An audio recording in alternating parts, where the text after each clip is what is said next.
What weird thing did somebody tell you that they shouldn't have felt so comfortable telling you? Kind of related, in a previous job, where I was in senior management, I had an employee come to me and asked to speak privately. He said he needed a few days off. He had just found out his son was being molested by a neighbor. He needed to be at home and deal with his son and the police, but didn't want anyone else to know, for obvious reasons. I told him to take the time off and that I would take care of things for him. I told scheduling and HR that he was to be given 3 days off, and the HR manager pestered me to know why. I told her I couldn't say, but it was a legit reason, and that's that. She was pissed, demanded I tell her, and even got the regional manager involved. I told them to drop it, that I was going into details. It was well within my power to make that decision, but the HR and regional managers were both cunts. They told me if I didn't tell them, there would be consequences for me. I told them clearly to drop it, that it was a sensitive subject, and the employee took me into his confidence. End of story. The employee wasn't one to take excessive time off, and he had sick and vacation time, so I told them there was no reason to make this an issue. The weird thing is, I didn't have a particularly good relationship with this employee. Not sure why he told me, as he was friends with another of the senior managers, who could have taken care of this for him. But I was known to be an employee first manager, and I still am. I suppose he trusted me, despite us having some differences. It was quite heavy burden to take on, knowing what this guy was going though. But you don't always get to pick your battles. Sometimes you just have to fight them. I never did share the reason why I allowed the time off, even after several of the bosses cornered and pestered me. In the end, I was let go for others' reasons, standing up for another employee, but feel this incident contributed to it. FM, I would do it all over again. Right is right. Chatting with another mom at the park. Now we can chat about some pretty weird things. Like, discussing your kids' pooping habits would be a normal conversation. Even to some extent discussing how things are going the bedroom isn't that weird.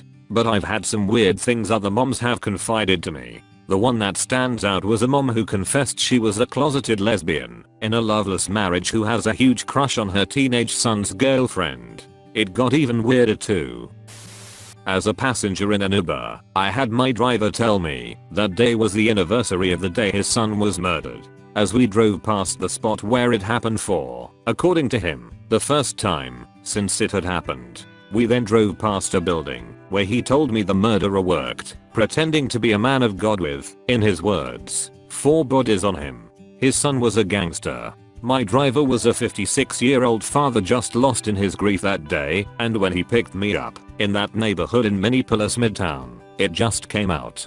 He also told me that every single day he thought about killing the man who killed his son and then just turning himself in. He told me his wife told him once a week that he better not make her a widow. It wasn't the ride to the airport that I signed up for, but that was okay. He needed to talk to someone. As a father, I could feel his pain. His kid was weeks away from leaving the life and joining his brother in the military. He told me he was killed by his second in command right after he said he was joining the service. My bullshit meter is always very high. He wasn't telling tall tales or workshopping material. I just happened to get in his car when a year's worth of hell came to the surface. After he dropped me off, he told me he was going home because he needed to talk to his wife. Waiting to get my windshield replaced a few weeks back, an older gentleman tried to hook me up with his son, then went on to tell me about his wife, who had died 8 months ago, and his son's relationship with his ex-girlfriend. She was pretending to be pregnant. This son is also on the autism spectrum, though not as bad as the good doctor, has psoriasis, and works at the deli counter of a grocery store, where he was forced to wear long sleeves because people were complaining that his skin was flaking into their meat, all within about a half hour or so. I have what is called a mother confessor face. Edit, I think this is proper etiquette. Thank you so much for the award. My first ever award. I'm so excited. Thank you, kind stranger. I love you. Had a super weird chick who lived in our neighborhood once who asked me if I knew the rules of polygamy and swinging. I was like, oh, no. She then proceeded to tell me some long, rambling story about a house party that her husband was invited to, but not her, because they wanted to sleep with her husband, but she couldn't come along to participate or watch, or whatever. Her husband was probably 6'4", but weighed around 350 lbs. He was probably the original neckbird. She was no prize either. I doubt anybody wanted to sleep with either of them. She also told me she hated sunbathing nude because her nipples always got super sunburned. Okay then.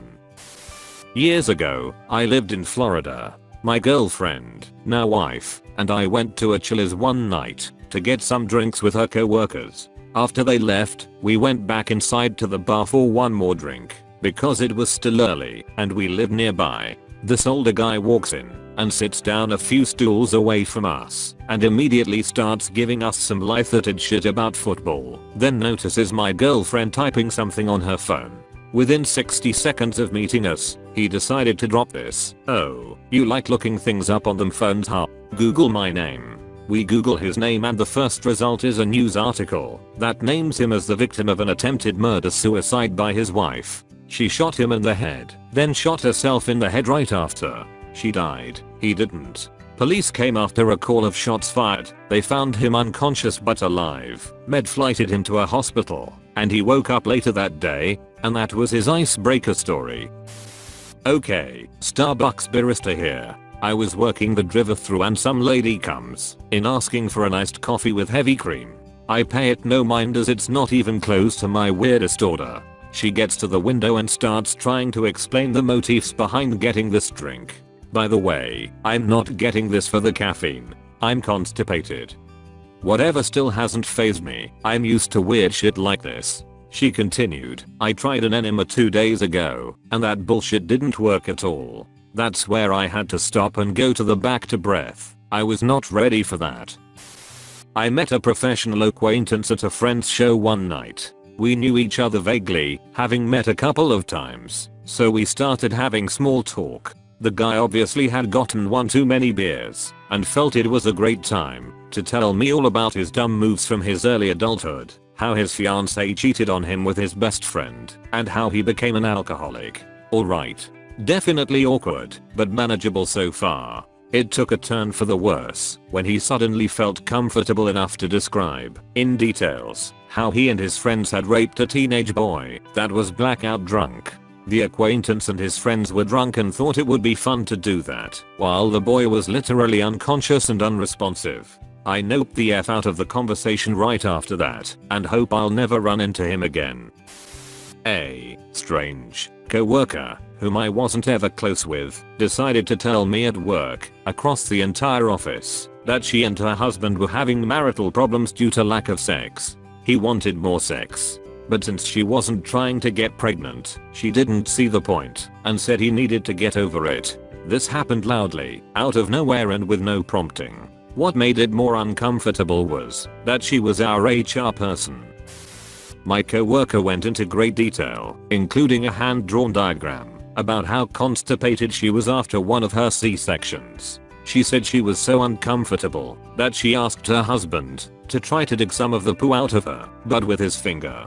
So she put a towel down on the bed, laid on her side, and he got to work. After some successful digging, she rolled over and noticed a butter knife on the bedside table and asked what it was doing there, to which he responded, "Well, it was too hard for my fingers." "We are nurses." She told this story at the desk to a group of at least 5 people. We were all mortified. A while ago, my now wife, then my fiance, and I were preparing to get married here in Austin. We spent several Sundays visiting some of the churches in the area that might serve as the ceremony venue to get a feel for them. We visited one beautiful, fairly large, older church near downtown. At the appropriate time in the service, the minister/priest, an older gentleman, roughly late 60s-ish, started giving an odd sermon about tithing and how the parishioners had been letting the church down, and in a way they were stealing from God by not giving enough. It was a bit of a strange one, and it didn't seem well constructed and thought out, much more on the fly than sermons I was used to. Anyway, after about 10 minutes of this, He wrapped up and asked everyone to bow their heads for prayer, then immediately walked off the stage and started walking down the aisle. My wife and I were about 2/3 of the way back and in an empty row. The service was not particularly well attended. I'm thinking to myself, well, that was kind of a weird. What's he doing?